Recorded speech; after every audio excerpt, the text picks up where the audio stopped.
Hear a phone conversation between an estate agent and a woman wishing to rent accommodation. First, you have some time to look at questions 1 to 10.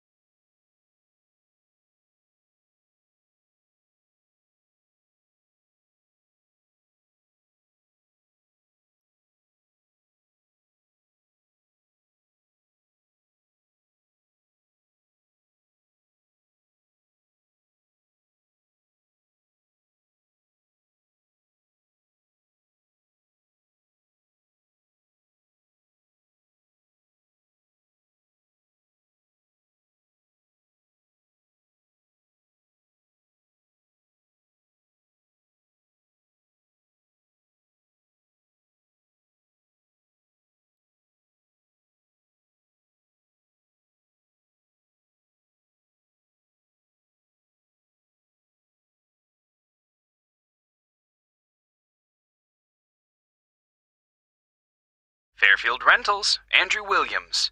How can I help you? Oh, hello. I'm calling from the UK. My family are moving to Canada early next year, and we're hoping to find somewhere to rent in Fairfield for the first 6 months while we settle in. Right, I see. Well, let's get your details. Yes, my name's Jane Ryder. Okay, Jane. And can I have a phone number? The best number to get you on. Well, that'd probably be our home number. So, 0044 for the UK, and then it's 208 613 2978. All right. And an email address, please, so we can send you out all the information and forms. I think it's best if I give you my husband's email. He's sitting in front of a computer all day, so he can print stuff off and get it back to you sooner than I could. It's richard@visiontech.co.uk. I'll just spell the company name for you. That's VISIONTECH.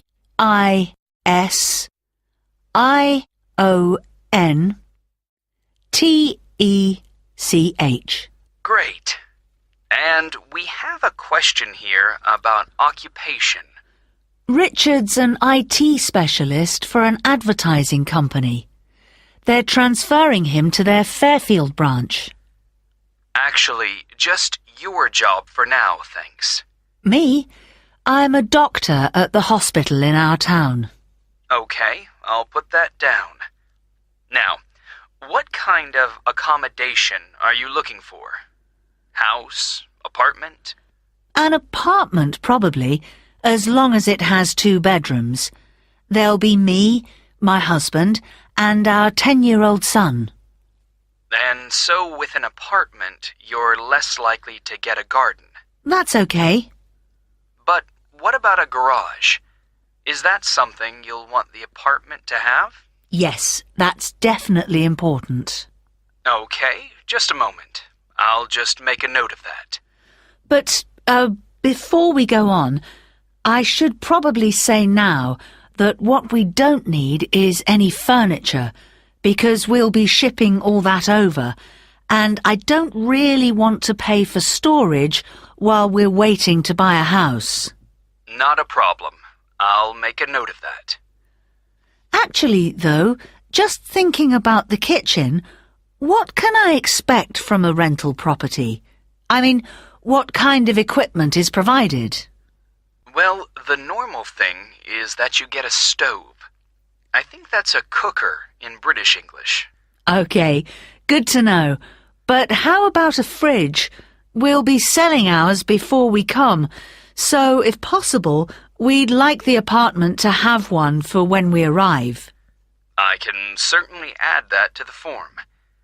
If there's any other whiteware that you need, like a dishwasher, for example, there are plenty of stores here that'll arrange delivery on the same day as purchase. Thanks. Hopefully we won't need to buy too many things. Now, how about location? Have you done any research into the Fairfield area? Not that much so far. Well, you mentioned you have a boy. I imagine you'd like to be fairly close to a school. Good idea. That would help. What's public transport like in Fairfield? Is it easy to get around? The bus service is pretty comprehensive. There are plenty of local routes, services into the city and out of town. OK, and for a two-bedroom apartment, what sort of rent should we expect to pay? Well, looking at the properties we have at the moment, prices start from around $730 per month and, depending on the area, can go up to $1,200. That's too much. Something halfway would be better. So, would your limit be, say, $950? I'd say so, yes. Can I ask if you smoke or if you have any pets? No to both questions. But I do have one more request, please. Yes?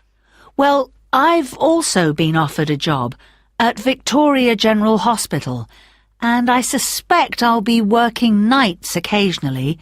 So what I really need from any apartment is for it to be quiet, so I can catch up on sleep if necessary during the day. Congratulations on the job offer. I'll add your request to the form. Well, what I'll do is compile a list of suitable properties for you and send them via email. Can I just ask, how did you hear about us? Obviously not from our commercials if you're living in the UK. Actually, it was a friend of ours. He spent a few months in Fairfield a couple of years ago, and he pointed us in the direction of your website. Well, it's good to be recommended. So, what I'll do is... That is the end of section 1. You now have half a minute to check your answers.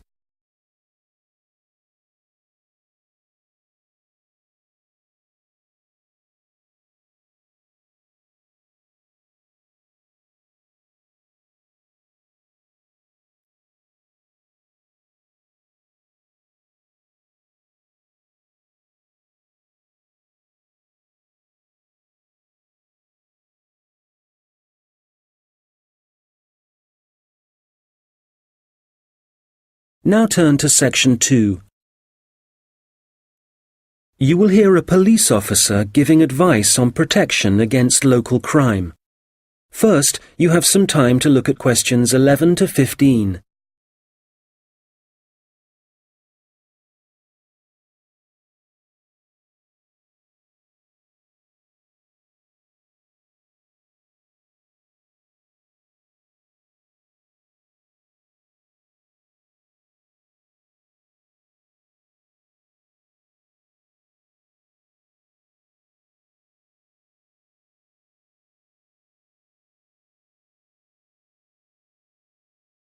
Well, good afternoon.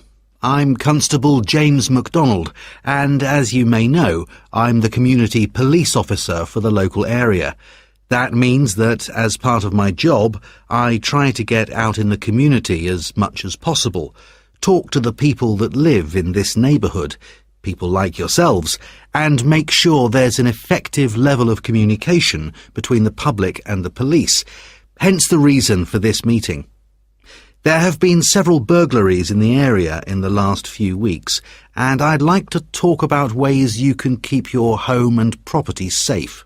So I'd suggest that a good way to start is by talking to your neighbours and exchanging contact details with them. This will allow you to get in touch immediately if there's anything suspicious happening next door. Then make sure you have a good discussion about the best course of action to take in case of emergency. Make sure everyone is clear about what to do and who to call. If you plan ahead, this will prevent uncertainty and even panic should anything happen later. Another thing that I would advise you to do is always leave your radio playing, even when you go out. And if you keep your curtains closed, burglars are less likely to try and break in because they can't be sure whether someone's home or not. Now, none of us want to be in the situation where we can't get into our own home, but do take time to think where the best and safest place is to leave your spare keys. Putting them under the doormat or anywhere near the front door is just asking for trouble. You'd be surprised how many people actually do this, and it makes life really easy for burglars. All these things will help keep your community safe and will cost you nothing. However, if you are going to spend some money, what I'd recommend more than anything else is that you invest in some well-made window locks for your house. This will give you peace of mind. Before you hear the rest of the conversation, you will have some time to look at the questions 16 to 20.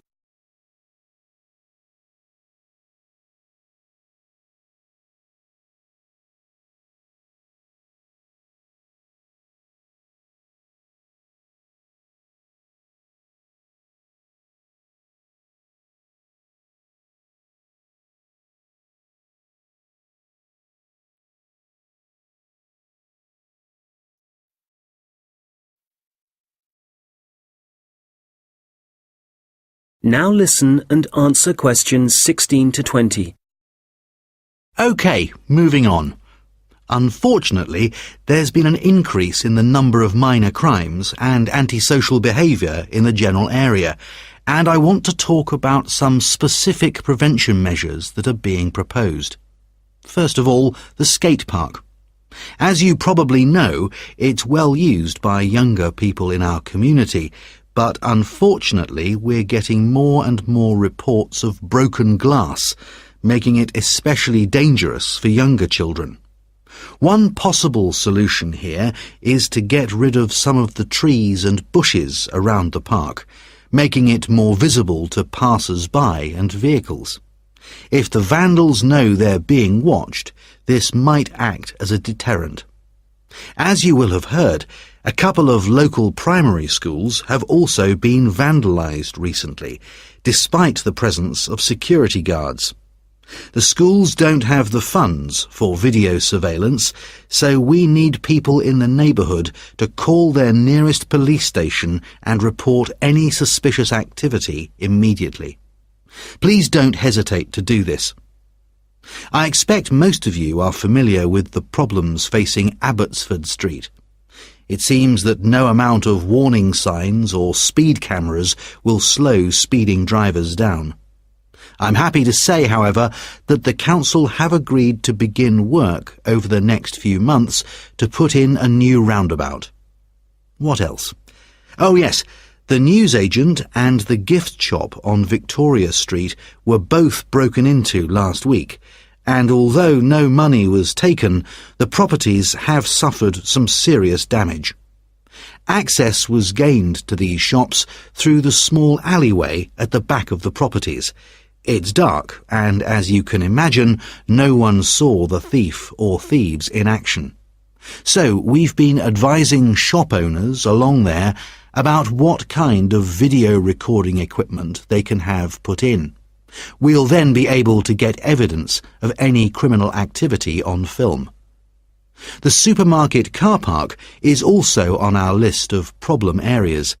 We've talked to the supermarket managers and council authorities, and we've advised them to get graffiti cleaned off immediately and get the smashed lights replaced.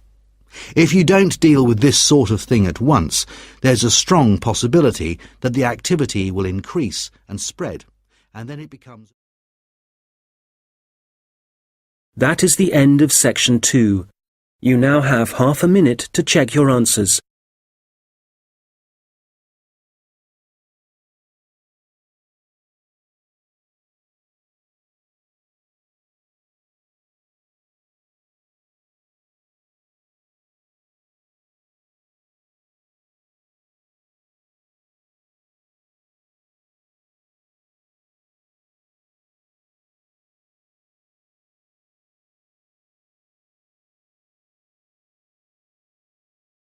Now turn to section 3. 2 students discussing their assignments. First, you have some time to look at questions 21 to 26.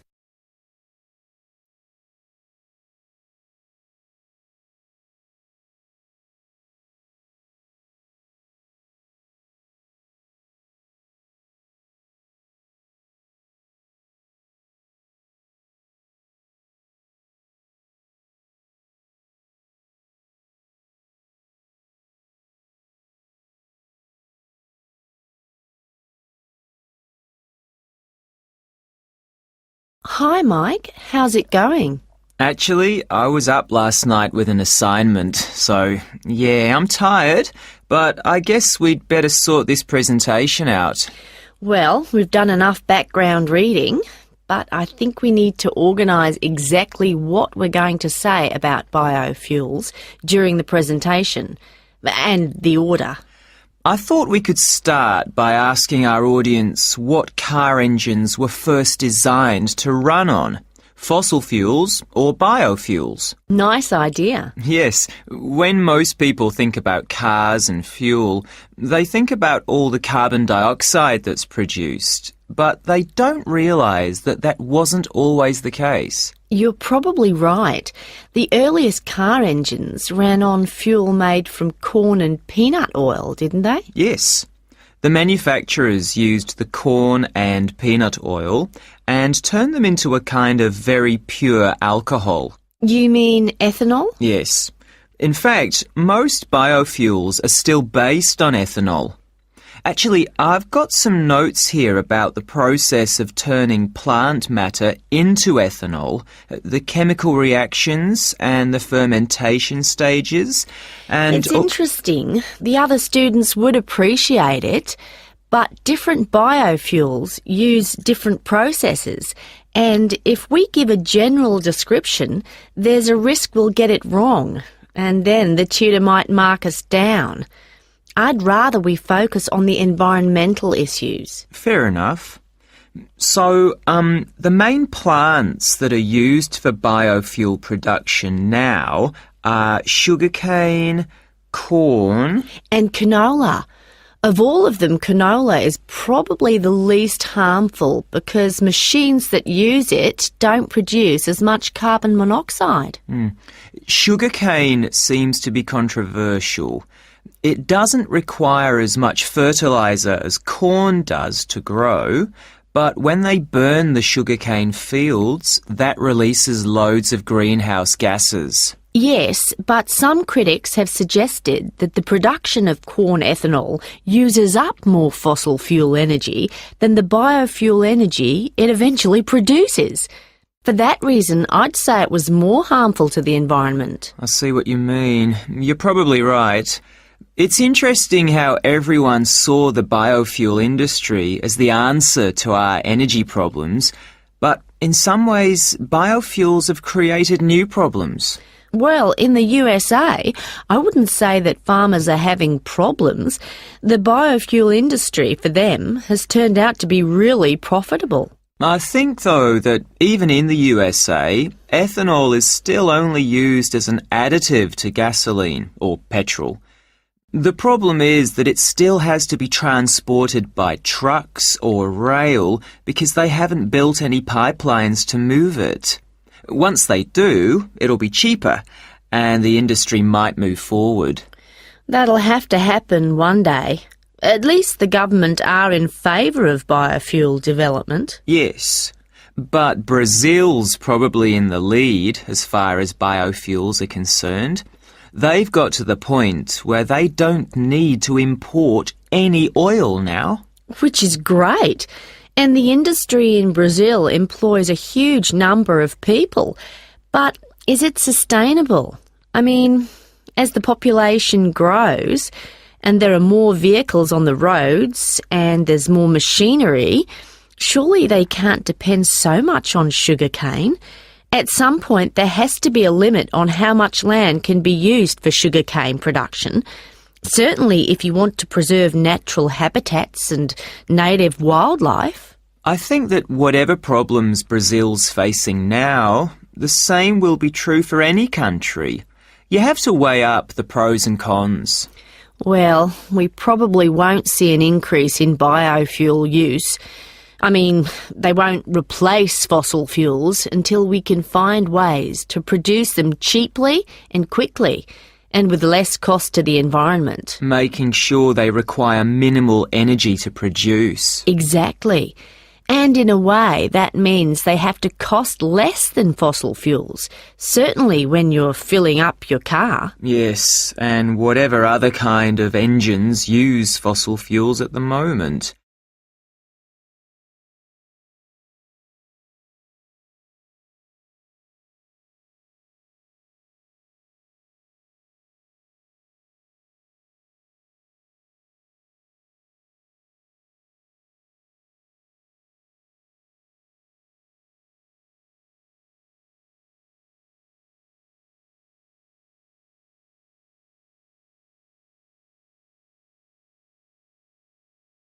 Now listen and answer questions 27 to 30.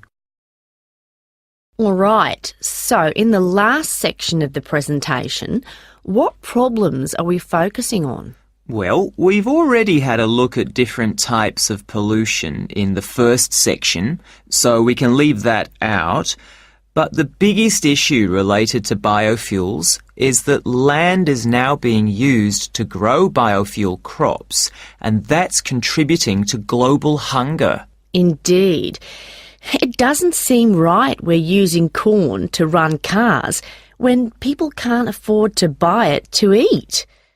Yes, let's talk about that.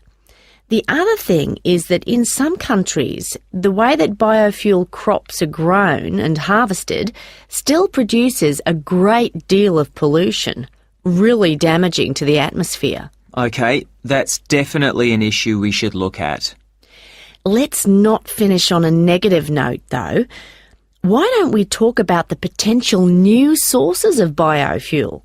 So rather than corn and sugarcane, what other plants could be used? Good. Some companies are exploring the possibility of using wood and seeing how that can be used to make ethanol. Yes, and algae is another possibility.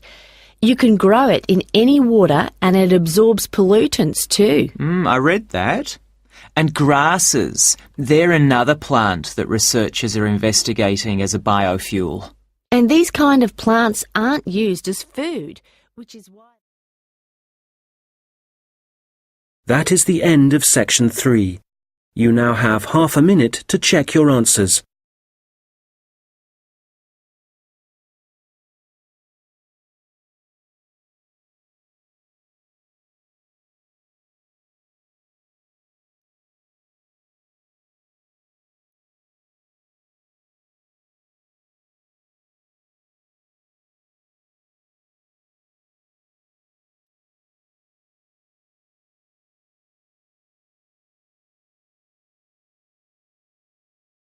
Now turn to section 4. You will hear a lecture about how technology affects human interaction. First, you have some time to look at questions 31 to 40.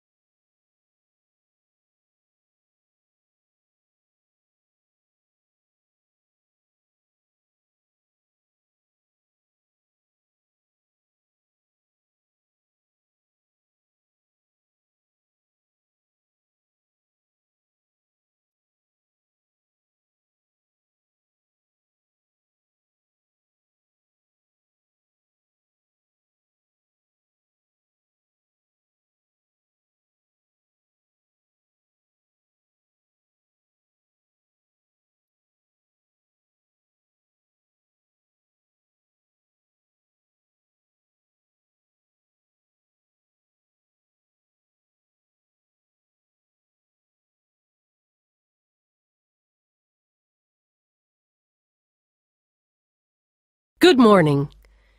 Today, we're thinking about the way that technology is influencing our social structures and the way we interact with one another. Humans, as we know, have always lived in groups.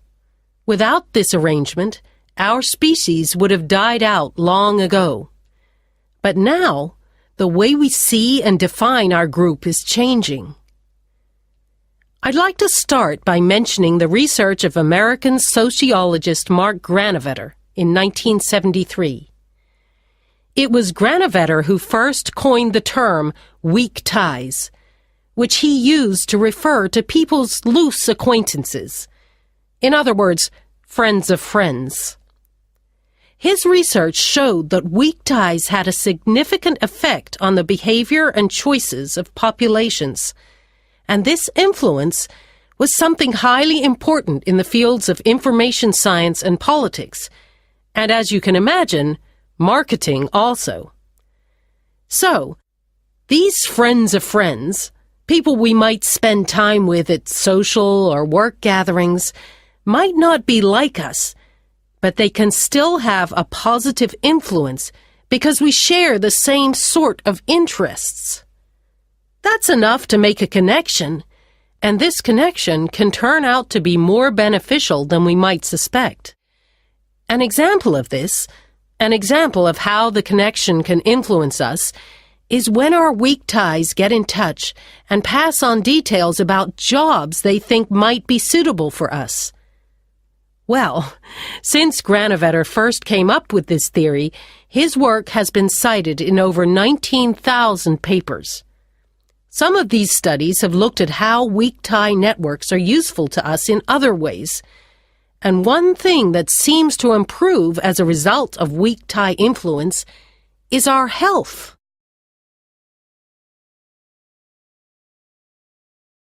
Today, our number of weak tie acquaintances has exploded due to the Internet, to the phenomenon of online social networking. This is still a relatively new way of communication, something that has a huge amount of potential. But also, as with any invention, it brings with it a new set of problems. Let's start with the benefits. Without question, online social networking allows us to pass on the latest news, to be up to date with local and global events, and for many, this information comes from sources more trustworthy than local media. So this is one clear point in favor of online social networking. I know that it's also being used by students as a means of increasing their chances of success in the way that lecture notes can be shared and ideas discussed. I think, personally speaking, that we need some further research before we can definitively say whether it helps or not. There's also been a great increase in the number of networking sites devoted to sharing advice on health issues, but there are as yet no studies to prove the reliability of that advice. Now, what we do have clear evidence for is that people are developing friendships and professional networks in a way that wasn't possible before. The process is faster. I'm not talking about quality here, but simply that they exist.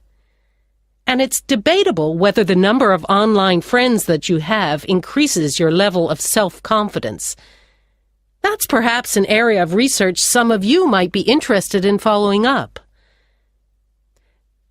Turning to the problems, there are any number of articles connecting online activity to falling levels of physical fitness. But it's too easy to blame the Internet for our social problems. The poor grades of school children are also frequently linked to the time spent on social networking sites. But it would be naive to believe there are no other contributing factors. One real concern, however, is the increase in the amount of fraud, where, for example, people are using the personal data of others, which they've put online, for criminal purposes. This kind of activity seems likely to continue. And then, certainly for employers, online social networking sites have provided a great time-wasting opportunity, reducing productivity like never before, and I doubt they can put a stop to this habit, no matter what restrictions are in place. We'll come back to these issues in a minute, but I'd like to say something about the theories of Robin Dunbar, an anthropologist at Oxford University. Dunbar has found that the human brain has evolved in a way that means we can only give real attention to a particular number of people. 150, apparently. So, for example, if the number of friends on your online network is greater than that, according to Dunbar, this would imply the relationships are only superficial. Dunbar is not against online relationships, but he maintains that face-to-face interaction is essential for the initial creation of true friendship and connections. He's concerned that for young people, if their only experience of forming relationships is online, this doesn't allow them to form the ability or acquire the strategies for maintaining relationships. For example, in situations where negotiation or diplomacy is required, or where it's essential for